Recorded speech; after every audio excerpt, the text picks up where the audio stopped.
जिला स्तरीय तिरंगा शोभा रे प्रशासन तरफ जो भाव आयोजन करा जायछि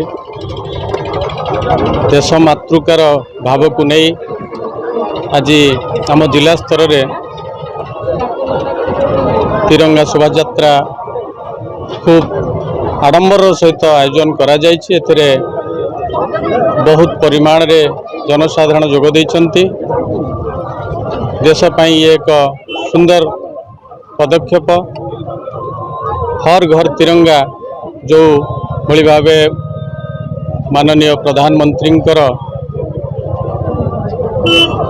आह्वान अच्छी से आज आम जिलावासी बहुत परिमाण रे जो एथिरे योगदान दे देश पाई एक सुंदर वातावरण सृष्टि करछन्ति। आम जिले में आज यही भली भावे कार्यक्रम चालू रही। आगामी दिन में अगस्ट 9 तारीख रु अगस्ट 17 तारीख पर्यंत जो तिरंगा शोभा यात्रा रे विभिन्न प्रकार लोक सामिल हेबे।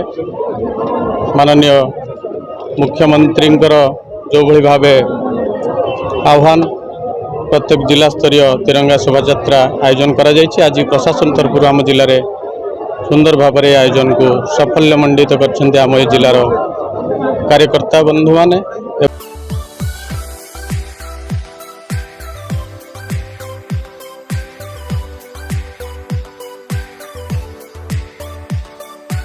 हॉलमार्क ऑर्नामेंट्स स्वप्नरू सत जाए।